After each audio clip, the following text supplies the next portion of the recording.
Hello everyone, Fred here. In this installment of TPP Dynamite, I'm going to be talking about how I would have ended the DCEU. Considering that neither James Gunn nor anyone else at Warner Brothers Discovery seems to know how to do it properly. First things first though, if you haven't already, let me encourage you to subscribe to my channel. I post film, book, and TV series reviews. I do opinion pieces on entertainment, news, and affairs. I'm also an author of adult and young adult mystery novels. I just released a new short mystery called The Intruder. There's a link to it in my video description below, and I encourage you to check it out as well. With that in mind and without further ado, I'm going to just jump right into it.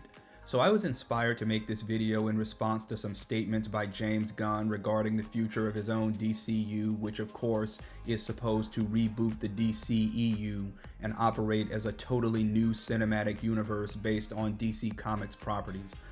Well, recently when asked about how his own DCU would connect to and reboot the DCEU, James made several roundabout and downright confusing statements about how apparently certain parts of the DCEU will be canon to the DCU while other parts will not. The parts that are canon will apparently be referenced directly in the DCU, and the parts that aren't won't be, and fans are basically just supposed to read between the lines. And just to be honest, I think pretty much everyone who follows these things knows that this is James's way of officially saving his own Suicide Squad and Peacemaker and Waller and Creature Commandos projects, which were part of the DCEU, while ridding himself of Zack Snyder stuff and everything else in the DCEU that James either didn't like or didn't create. James Gunn hasn't even been head over DC Studios for 5 years, and he's already developed an exceptional reputation for prioritizing his own films and series at the expense of the DCU itself, as well as for nepotism, giving leading roles in major projects to his own friends and family. It's not necessarily wrong, but it is a questionable way to run a cinematic universe that's supposed to last.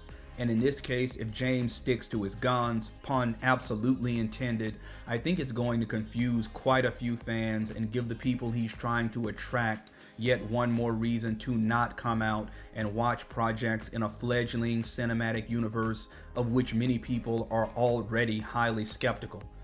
And I don't think that I need to remind any of you of the situation of dire straits that Warner Brothers Discovery is currently experiencing, or just how desperately the company needs to get it right with especially the first few DCU projects, considering its massive $40+ billion debt right now. With that in mind, and because I don't like to point out problems without pitching solutions, as follows is how I would have ended the DCEU in order to make way for the DCU's rebooted cinematic universe. Okay, so the end of the DCEU needs to be honorable, spectacular, and absolute. Those are the three elements. It needs to pay respect to Henry Cavill's Superman and Gal Gadot's Wonder Woman and Ben Affleck's Batman and all the other things that certain fans loved about the DCEU. The DCEU was filled with problems almost from the start, but there are still many fans who loved it, fans who are in fact calling for the restoration of at least the Snyderverse even to this day. The only, or at least the best way to get those people to shut up and move on with accepting the new and rebooted universe is to give those beloved parts of the DCEU an honorable and canonical exit. An honorable exit for the DCEU will by definition need to be a spectacular one, an exit that shows the universe's characters at their physical and mental prime. A very good way to go would be including moments like another few epic god level fights like the Superman vs. Zod fight at the end of Man of Steel, the Batman warehouse fight from Batman v Superman, the underwater fights from Aquaman, Wonder Woman's terrorist fight in Justice League, and some of the Flash's speed scenes from his movie and other parts of the DCEU, and building those moments into stories that are equally epic and that organically lead to them. And as honorable and spectacular as the end of the DCEU needs to be, it also needs to be absolute, final, a period at the end of the story, a way of communicating unequivocally that the DCEU is over, that none of its characters or history will inform the story moving forward for at least the foreseeable future, and that the DCU is what comes next. And to me, there's no better way to do that than by doing a big screen adaptation of Crisis on Infinite Earths. In fact, it's my understanding that before James Gunn and Peter Safran and David Zaslav inserted themselves into things, the Warner Brothers regime and Walter Hamada actually were looking at doing a big screen Crisis on Infinite Earths event to wipe clean the DCEU and make way for their own more woke cinematic universe. Now, the second part of that plan was very ill-advised, and I'm glad it didn't happen, but the first part is brilliant and, in a way, almost poetic. We've had a small screen adaptation of that in the Arrowverse and an even smaller screen animated adaptation in the Tomorrowverse, and I really do think that that sort of event would be the perfect way and the most natural palate cleanser to precede the DCU. I also think that despite that Crisis has already technically been adapted twice, it could still be a major critical and audience darling if done well on the official big screen. Because, and let's be honest here, no one watched either the lackluster Arrowverse Crisis event or the absolute garbage animated trilogy. Those specials had their moments, but they did not move the needle with fans or critics. Just as people like Mark Guggenheim or the animated Crisis events writers who've done multiple interviews and posts about how they really got no benefits at all from writing and producing those two versions of Crisis. Meanwhile, I really do think that doing this event with a proper big screen budget and a proper story would be a perfect coda to the DCEU, especially if it were done the way that I'm envisioning doing it.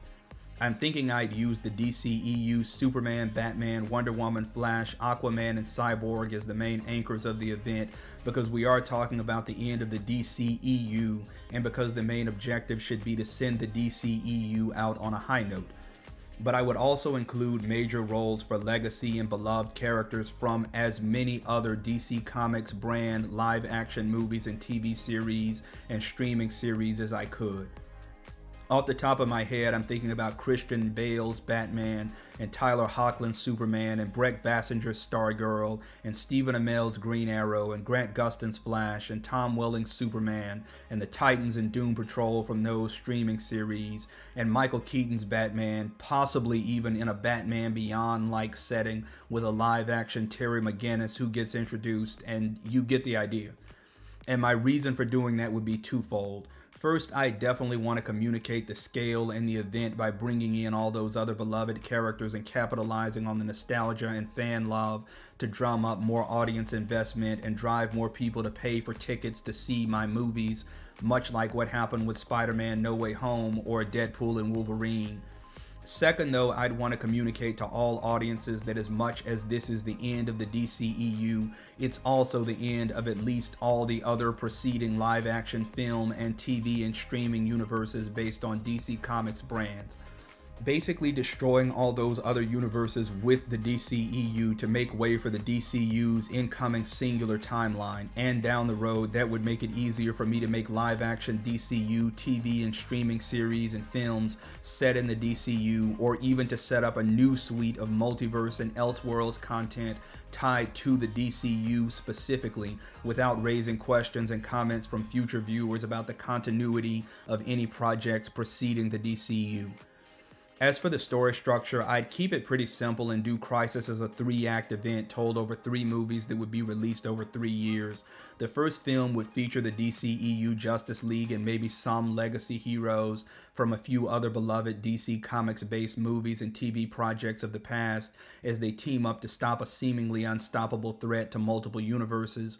The second film would introduce even more of those legacy characters and dive even deeper into the multiverse, but would also set up a secondary and true threat that would defeat the heroes, all of them, so soundly that hope would seem completely lost.